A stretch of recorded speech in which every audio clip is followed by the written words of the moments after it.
Thank you very much, Mr. Edwin. Magandang hapon po sa inyong lahat.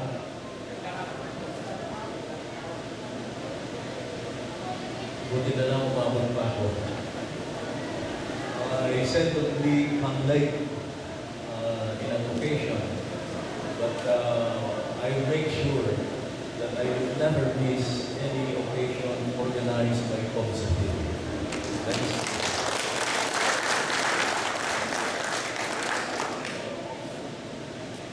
isa po itong organisasyon na ating hinahangaan at talaga namang dapat nabigyan ng pagna kahit na saan man tayo lumako. Sa pamanuan po ng Comsopil, sa mga bagong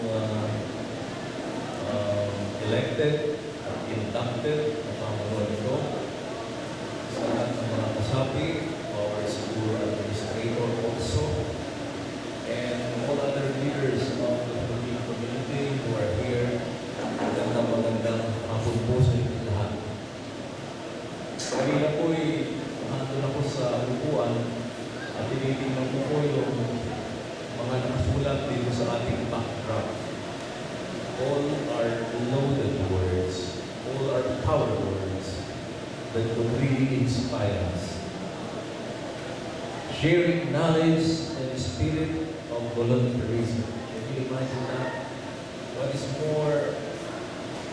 What is nobler than sharing? And in this particular case, we are far from our country, and there is a group like this who make sure that the Filipinos will never be late to learn new things, and we will never miss to be part of a changing world. And that is a mission we really have to be proud of. Alam po ninyo ay mayroon daw lost generation sa kasalukuyan. At marami sa ating mga kababayan ang kumpit ng mga pabilang dito sa lost generation. Can you imagine hindi na nagbabasa ng libro ang mga kabataan ngayon? Hindi na rin sila nag-uusap ng madalas. Hindi na rin sila naglalaro ng katulad ng nilalaro natin ng ano. Their world is so much different from our world. And when I remember reading for the first time the phrase digital divide, I could not understand it. I could not relate to that concept that they are saying.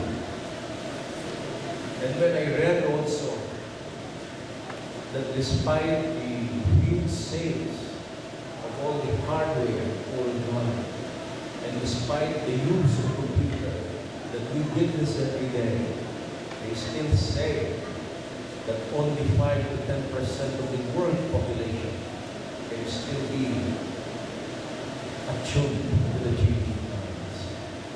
Napakalaki pa po ng gap sa knowledge, sa ating information technology na dapat natin i-fill up, na dapat natin i-fill in. Yung pong dati na kaming mga negotiate o process ng mga kontrata, kung mga tradisyonal na posisyon ng aming nakikita, carpenter, engineer, nurses. Ngayon, lahat na ng klase ng technologies ang nakikita natin sa ating mga kontrata.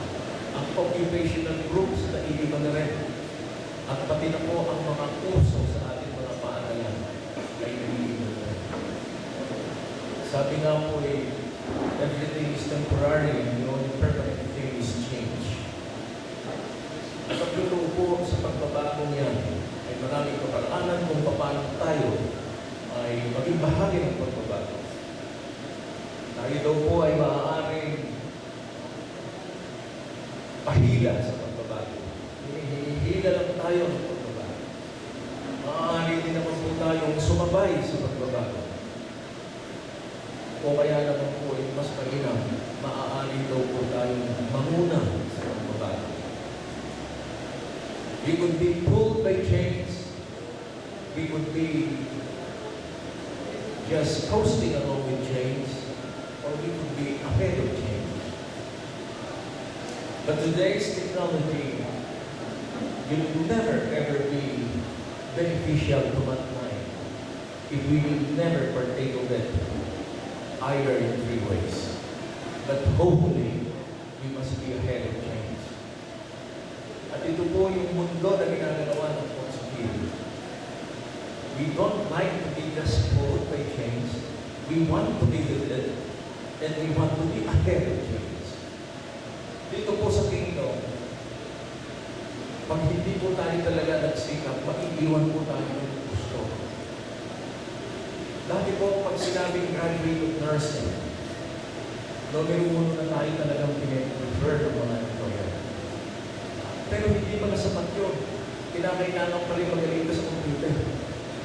At lahat na pala ng trabaho mo ngayon sa ospital ay computer-aided na. Magmula po sa admission, hanggang sa diagnosis, hanggang sa pagtatago ng mga records, at hanggang sa pag-prescribe ng mga gamot, hanggang sa pag-dispense ng mga ito, hindi po ang computer ang ginagamit.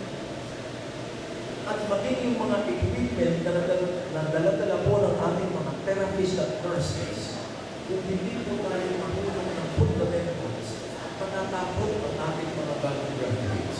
Matatakot ang napakagaling natin mga nurses. The world has really changed. Dumating na rin po sa panahon ng mga engineers natin na lahat ay computer-aided na. At kung hindi tayo halimbawa, napunta naman tayo sa larangan ng pagtuturo, bihira na rin ang mga textbook na darating sa atin para tayo ay makapag-upgrade ng ating nalalaman at pang sa ganun meron tayo matuturo. Even the teachers are now computer dependent. They are also internet dependent. Ang pagtuturo ay ibang-iba na rin. So sa mundo po ito na ating ginagawa, kung wala po tayo isang grupo na nag-share ng knowledge, na siya nagkikiko doon sa kapwa Pilipino, eh siguro po ay hindi na tayo ang number one preference na hindi sa sama. Kaya po napakahalaga ng mundo na ginaganawan ng philosophy. And that is why our hearts will always be with you, our support will always be with you.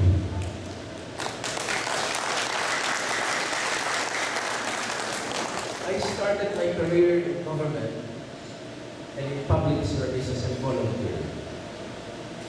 2 years of my life was spent in the poorest barrios of my province to serve all sectors, from farmers to young mothers and even to the youth. Particularly the mothers and youth. Doon po nakita ang sinuli ng pagdilingkod ang kailangan para sa ating mga mamamayan. And here, right here in the kingdom, nakikita po natin na ang volunteerism is a key word being used by all of you.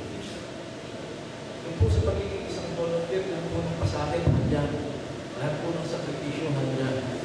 Pwede pa po tayong pagbintangan. Pwede pa tayong mapasok sa kontrobersya. At pwede rin hindi pasyahan ng mga taong ating pinagsisilbihan. Maaaring ang iniisip ng nila yan sa sarili nila at hindi po tinatutulungan ng mga volunteers. Hindi po ganun kadali at alam po yan. Subalit, the inspiration is there. The inspiration comes from the heart. Hindi po nagmumula yan kung saan man. Hindi po tayo mag-motivate not because of the idea of becoming popular, not because the idea of being sikat, not because gusto natin ang paggalang ng ating kapwa. I know that deep within you, when you started to be a volunteer, it is just something that immediately one day when you woke up, you want to do it. You want to be of service. You want to belong to a group that would give service to your brethren here. And I hope that you will continue to be like that. And I hope that we will be of help also in trying to instill further that kind of volunteerism and servant leadership na handa na po sa atin. Kanina po sa pag-upo doon sa harap ay tinulungan ako. Sabi nga sa amin ay patuloy daw po yung inyong mga leadership workshop. Dito pong leadership workshop na ito ay self-help natin dito. taga-rito din ang mga resource persons, kayo ang mga handon, at tinitignan po natin kung paano higit pang magiging mabuti ang pamumuno sa ating organisasyon. That is why I saw something here on leadership. Leading OFWs, community service, technology standardization, career advancement. Kapag ka po ganito kalinaw ang ating mga ginagawang mundo, ang misyon na ating ginagawa, yung never go wrong. Kaya ituloy-tuloy po natin yan. Yung pong pamumuno, yung pong training na sinasabi natin, napakarami pong pinagmumulan, hindi po ba? Mga management books, ang pinaghanamuan, mga theories na kung dyan ay Western ang orientation ng ating nakikitang mga materials. At inaasahan ko po naman na dito po sa inyong ginagawa, time will come that your best practices will be the one which must land with the materials that you will be using. Iba po yung pinanday ng karanasan. Iba po yung nahahango sa mga material na galing sa iba't ibang bahagi ng mundo. So this is already a globalized village. This is already a global village where knowledge is shared from many countries and used everywhere. Subalit, iba pa rin po yung makita natin ay makakawa ng isang body of knowledge out of your practice of leadership. Kasi po ay, kumakapansin nyo, I hope somebody is good enough to chronicle every event or every activity or achievement of Foxville. Dahil dito po natin huhugutin pagdating ng panahon. What are the strengths, what are the lessons in leadership and community leadership at that. Ibang-ibang po kasi ang corporate leadership kaysa sa community leadership. Kaya po, I hope na in the continuing saga of Foxville, ay doon natin makikita out of the experience of the organization what kind of leadership we will be sharing with the next generation leaders. At sa programming, isa lang po ang gusto kong bigyan ng diin ngayon pagdating sa pagsasalansan ng ating mga programa. Let us make sure always that our programs would be need-based. Kailangan po ito ay nahango o tumutugon sa tiyak na pangangailangan ng isang community na ating gusto pagsabihan. Congratulations to all the members and the leaders of Foxville. Mabuhay po kayo. Kami po sa Philippine Overseas Labor Office, sa Philippine Embassy, ay mananatiling nasa inyong likuran, nasa inyong kagiran, nasa inyong harapan upang kayo ay suportahan. Thank you very much.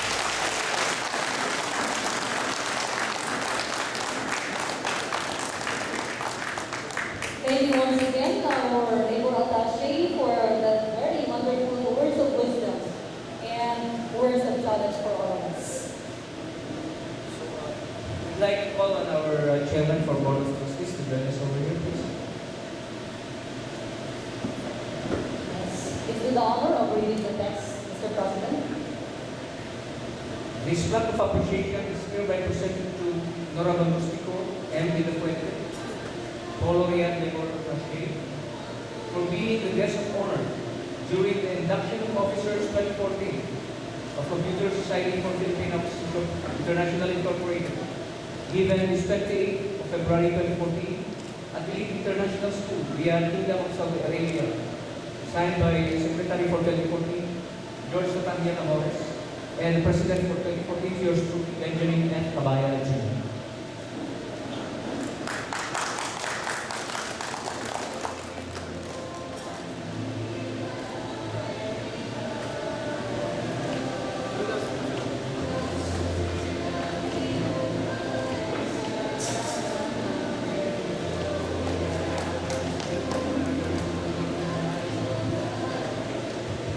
We also would like to give this token of appreciation. And we'd like to call on the presence of Board of Directors, Ronel Pagico, who has been always doing this, but the man behind the scene. and it's about time that he will be given due recognition. Please welcome Board of Director Oling Pabico, who's been doing the wonderful caricatures to be awarded to our Honorable Rustico.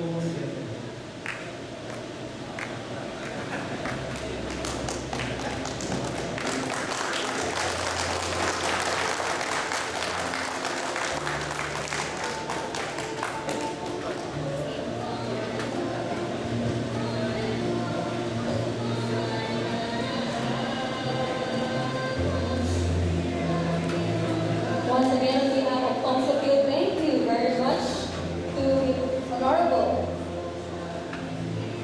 Labor Attaché of Colorial, Honorable Rostico, and Villafuerte. Thank you very much, sir. And let's proceed.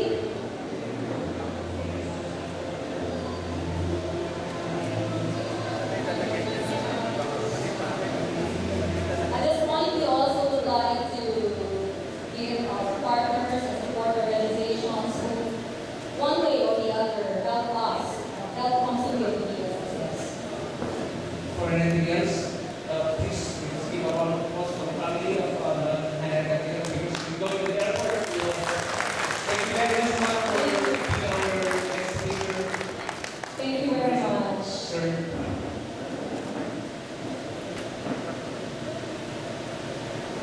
Once again, we are going to proceed with the partner and support organizations, and then at this juncture, we'd like to call the President, 2014 of Councilville, Mr. Benjamin F. Cabaya Jr., to give this plaque of appreciation.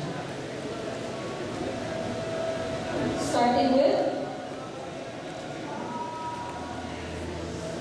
This plaque of appreciation, I would like to call on Vice President for Education 2014, Vice President for Membership 2014, Vice President for Engineering 2014 to come and assist me in awarding these special awards. To represent the Board of Directors for 2014, the Vice Presidents, the VPs, VP Membership, VP Education, and VP Engineering, please come and assist me.